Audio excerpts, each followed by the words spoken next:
This is the best Apple Watch, and this is the best Samsung Watch. And for the past few months, I've been testing out all their features, pushing them to the max, and putting them head to head to try and answer the question, which one is the best?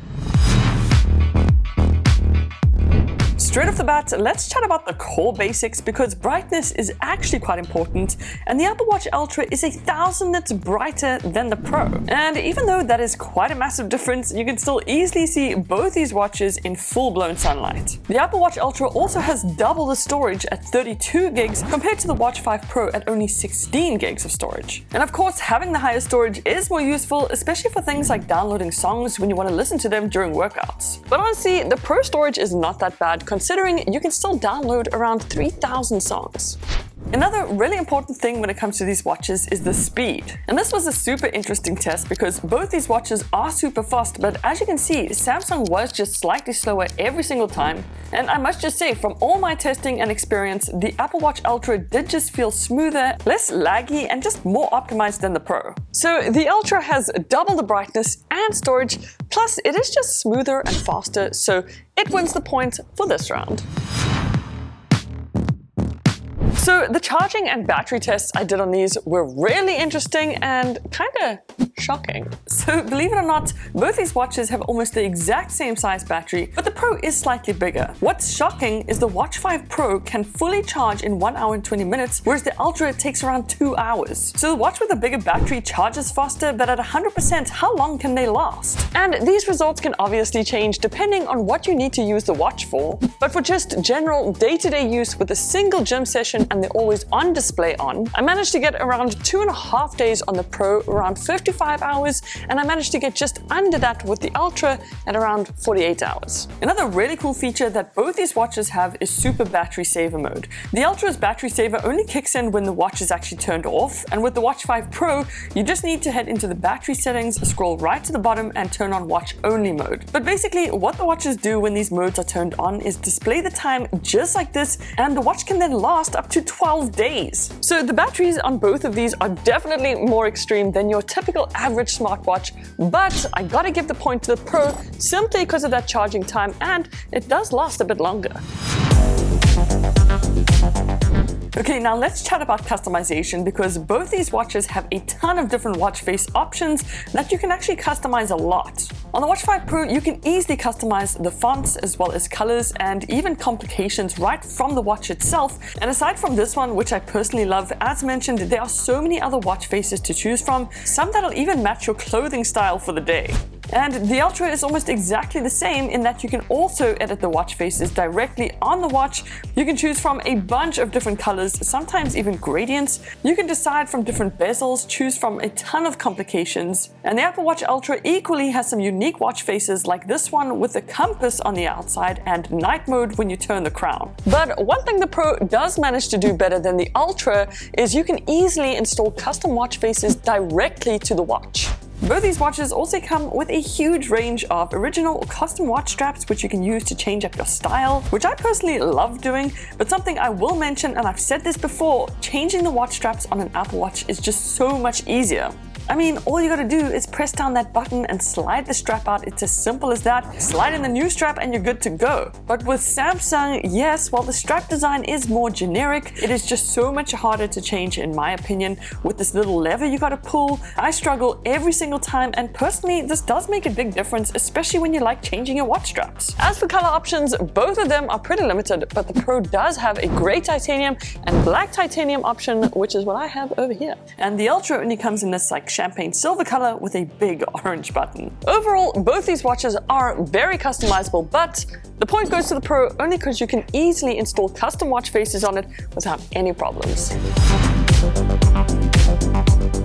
Now, we gotta talk about fitness because this is another super important feature when it comes to both these smartwatches. So they both have a ton of different workout options, as well as some really unusual ones like fitness gaming and hula hooping. You can also download other fitness applications on both these smartwatches like Strava, for example. But something I specifically like about the Pro is you can actually get a run coaching program that can literally help you while running by giving you different prompts on the screen.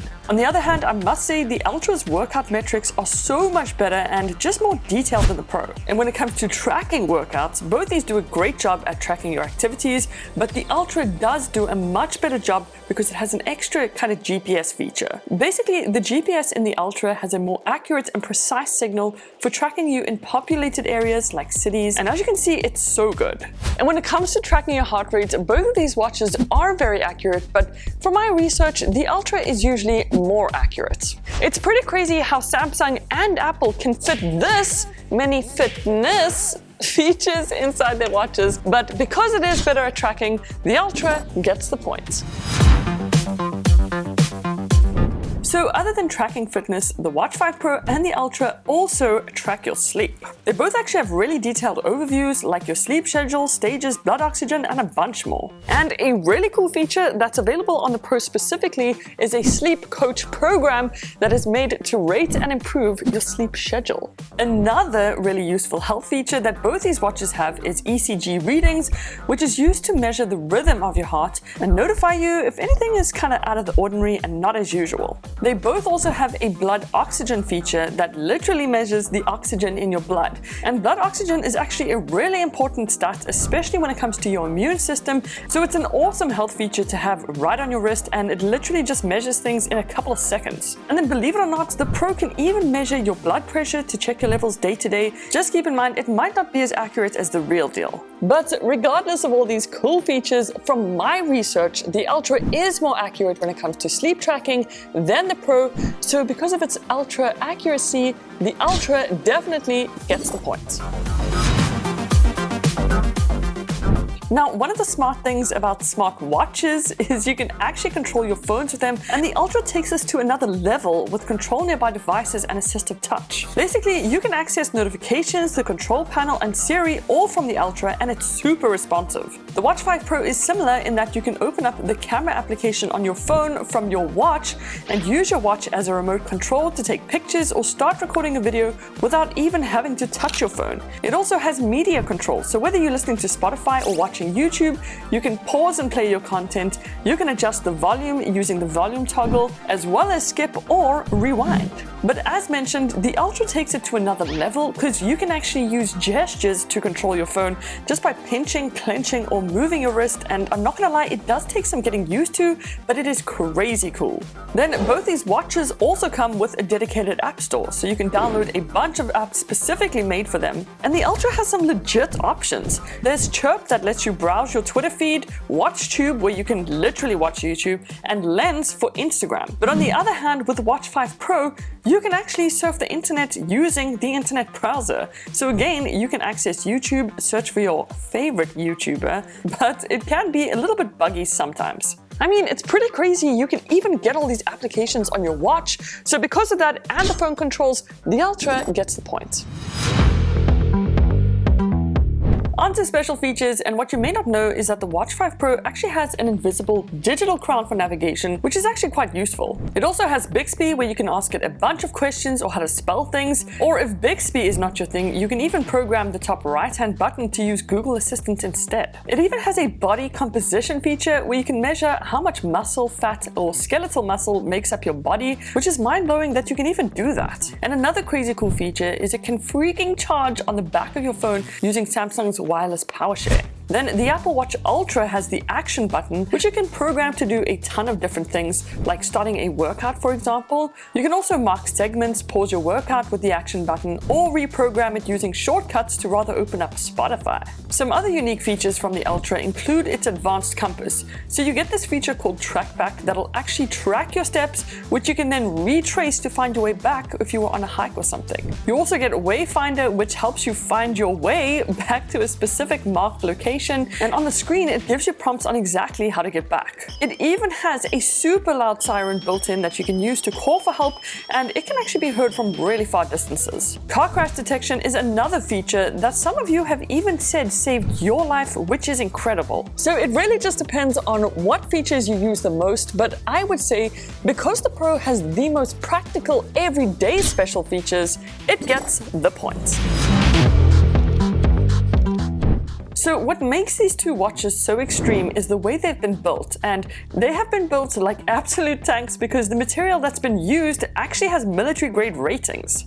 Basically, what this means is they were both put through extreme tests that are specifically made to test military-grade equipment, and they passed those tests.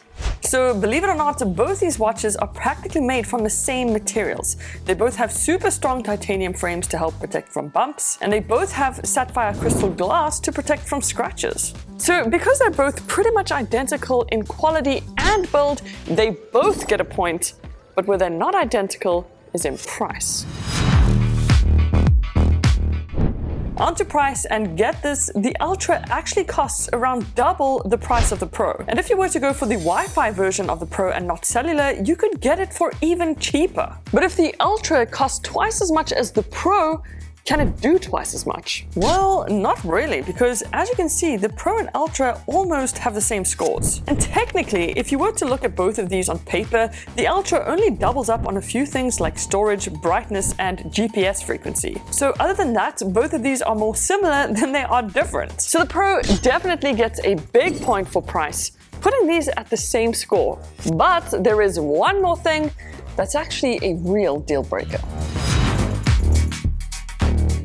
Now, as you can imagine, both these watches can handle some pretty extreme things. Both these watches have extreme water resistance with a 50-meter depth for the Pro and an insane 100-meter depth for the Ultra. But where the Ultra really stands out is it can be used for diving and has a dedicated diving app which can track your depth and temperature. Not only that, the Ultra can also survive some extreme temperatures of up to 131 degrees Fahrenheit or all the way down to -4 degrees. And the Pro can also handle some extreme temperatures, but interestingly, Samsung does not guarantee it will survive under those conditions, which means there is a chance you take when it comes to the Pro. So this is really what it comes down to, and technically why the Ultra is 2 times more expensive. And because it is the most extreme smartwatch of the two, it gets the point, making it the winner.